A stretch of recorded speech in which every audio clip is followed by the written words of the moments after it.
দর্শক, আসসালামু আলাইকুম, welcome back to my channel. চলে এলাম আরেকটা নতুন না কমন একটা রেসিপি, সেটা হচ্ছে রমজান স্পেশাল ছোলা বুট রান্নার রেসিপি। আমি আজকে হোটেল স্টাইলের মতো এই ছোলা বুটটা রান্না করেছি, আর কীভাবে ছোলা বুটটা ফ্রোজেন করতে হয় সেটাও বলেছি। আশা করছি আমার আজকের এই ছোলা বুট রেসিপিটি আপনাদের সবার কাছে ভালো লাগবে। হোটেল স্টাইলের ছোলা বুট রান্না করার জন্য আমি এখানে একটা প্যান নিয়েছি। প্যানের মধ্যে 1/3 কাপ সয়াবিন তেল দিয়ে দিলাম।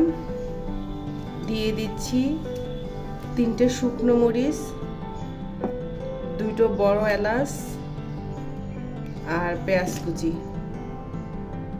সাথে দিয়ে দিচ্ছি 4টা কাঁচা মরিচের মাঝখানে ফালি করে দিলাম।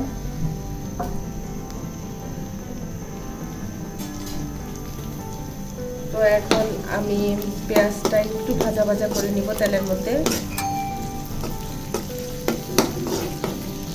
তো দেখুন, পেঁয়াজটা যখন একটু ভুনা ভুনা হয়ে যাচ্ছে, এই পর্যায়ে আমি এখানে 1 টেবিল চামচ আদা বাটা দিয়ে দিচ্ছি আর 1 টেবিল চামচ রসুন বাটা দিয়ে দিচ্ছি। এবার আবার ভেজে নেব, পেঁয়াজ রসুনের কাঁচা গন্ধ চলে যাওয়া পর্যন্ত অপেক্ষার মতো।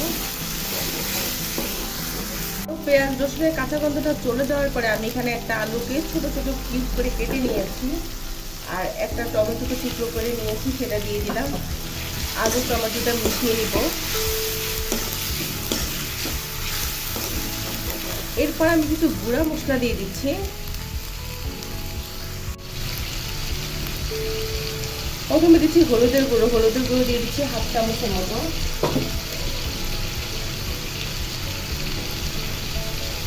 এক চামচের মতো মরিচের গুঁড়ো দিয়ে দিচ্ছি।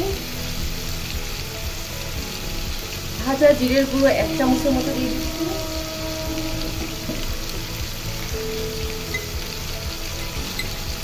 ধনিয়ার গুঁড়ো 1 চামচের মতো দিয়ে দিলাম।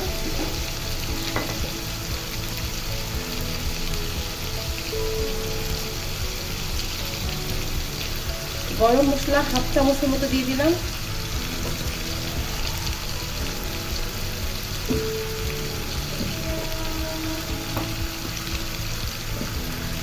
একটু লবণ দিয়ে দিচ্ছি, দিয়ে মশলাটাকে খুব ভালোভাবে কষিয়ে নিব।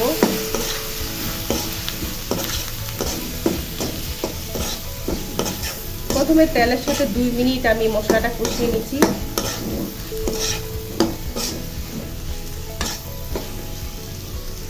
তো 2-3 মিনিট মশলাটা আমি কষিয়ে নিয়েছি।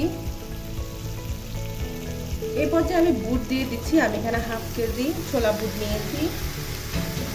ছোলা বুটটাকে আমি 7-8 ঘন্টা ভিজিয়ে রেখে তারপরে লবণ দিয়ে সেদ্ধ করে নিয়েছি। সেদ্ধ করে আবার ভালোভাবে পানি দিয়ে ধুয়ে ক্লিন করে নিয়েছি। আপনারা যদি রোজার সময় সংগ্রহ করতে চান, তাহলে ক্লিন করার পরে আপনারা ডিপ ফ্রিজে একটা পলিথিনে ভরে সংরক্ষণ করে রাখবেন সেদ্ধ করে। তারপর যখন লাগবে তখনই আপনারা রান্না করে নিতে পারেন। এটা রোজার সময় আপনারা ব্যবহার করে খেতে পারেন, খুব সহজ হবে কাজটা। তারপরে সবগুলো উপকরণের সাথে বুটটাকে আমি ভালোভাবে একটু মিশিয়ে দিচ্ছি। মিশিয়ে এই বুটটাকে আমি 2-3 মিনিট কষিয়ে নিব। তো মেশানো শেষ, আমি 2-3 মিনিট একটু কষিয়ে নিচ্ছি। তো বুটটাকে মশলার সাথে ভালোভাবে কষানো হয়ে গিয়েছে। এই পর্যায়ে আমি পানি দিয়ে দিচ্ছি। আমি এখানে মেজারমেন্ট কাপের 2 কাপ পানি দিয়ে দিলাম। বুট বরাবর পানিটা দিয়ে দিয়েছি। এখন আবার একটু নেড়ে চেড়ে দিচ্ছি।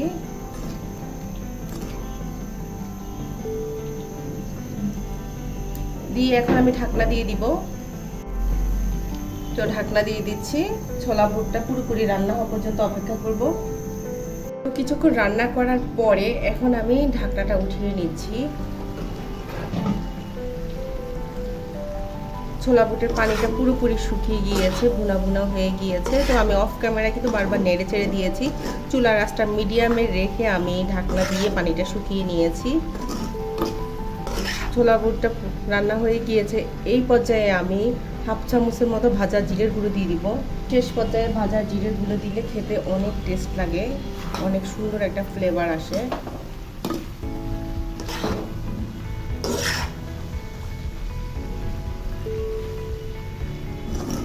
তো আমার ছোলা বুট ভুনাটা রেডি হয়ে গিয়েছে। শেষ পর্যায়ে আপনারা উপরে কিছু পেঁয়াজ কুচি দিয়ে দিতে পারেন, শসা কুচি, টমেটো কুচি কিংবা ধনিয়া পাতার কুচি দিতে পারেন, যার যেটা হাতের কাছে আছে সেটা দিয়ে সাজিয়ে নিতে পারেন।